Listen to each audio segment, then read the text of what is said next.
When we own our home, we want to utilize all the space possible, and that's especially true here in the garage.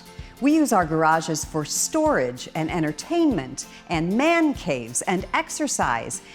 A garage can transform from something humble to the Garage Mahal.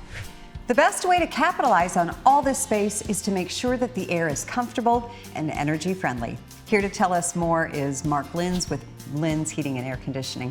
Mark, what would you say are the biggest reasons that homeowners want to heat and cool their garages like this? We are seeing homeowners today use their garages as workshops, fitness areas, additional storage space that they want to have heated and cooled. So what kind of prep work does a homeowner have to do or hire someone to do before they condition the air in their garage? Obviously, you would want to make sure the insulation is adequate in both the walls and the ceiling. And in the case of a garage, you want to make sure you have good garage doors and seals on that as well. Another key component would be the electrical service coming into the house. You would want to verify that that will handle the additional load of adding a heat pump to the house. This is not a unit that uses gas, it's strictly electric. So that obviously is a key component to the installation. Now, I think the solution that we're going to talk about today is called a mini split, right? Can you explain to us what that is and why it's such a good fit for garages? A mini split heat pump is a unit that's going to be able to provide both heating and cooling for the given space that we're in here. The unit will extract heat from air outside, and it moves it to the inside and warms the space. Summertime, it reverses that operation and cools the space. And what are the advantages in a garage space like this to have that kind of unit? They're fairly simple to install.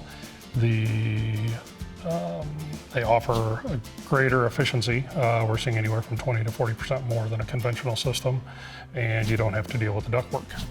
Are there different types available or options that a homeowner can choose from?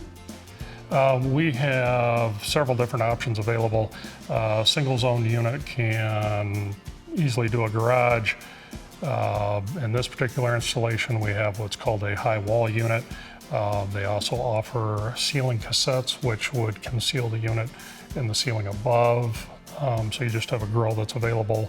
Then we can go as far as a ducted unit, which would conceal the unit altogether, and it would just have a diffuser similar to your conventional system. Okay, it sounds like that you can kind of customize it depending on someone's needs, right? Yes, we have lots of options. So when it comes to the installation, is this a do-it-yourself project, or would you recommend that professionals take care of it? This isn't a do-it-yourselfer project for the most part.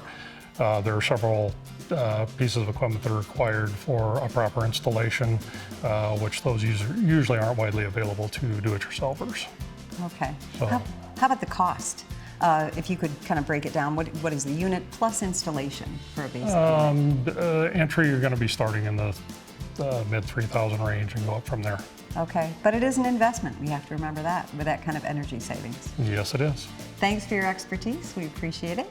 Thank you very much. If you'd like to learn more about mini splits and other forms of heating and cooling for your Powerhouse, go to our website, powerhousetv.com. The first ductless mini split was created in 1959 by Mitsubishi in Japan. It was well suited to the smaller, more closely spaced homes of Japan and Europe, and it became popular quickly.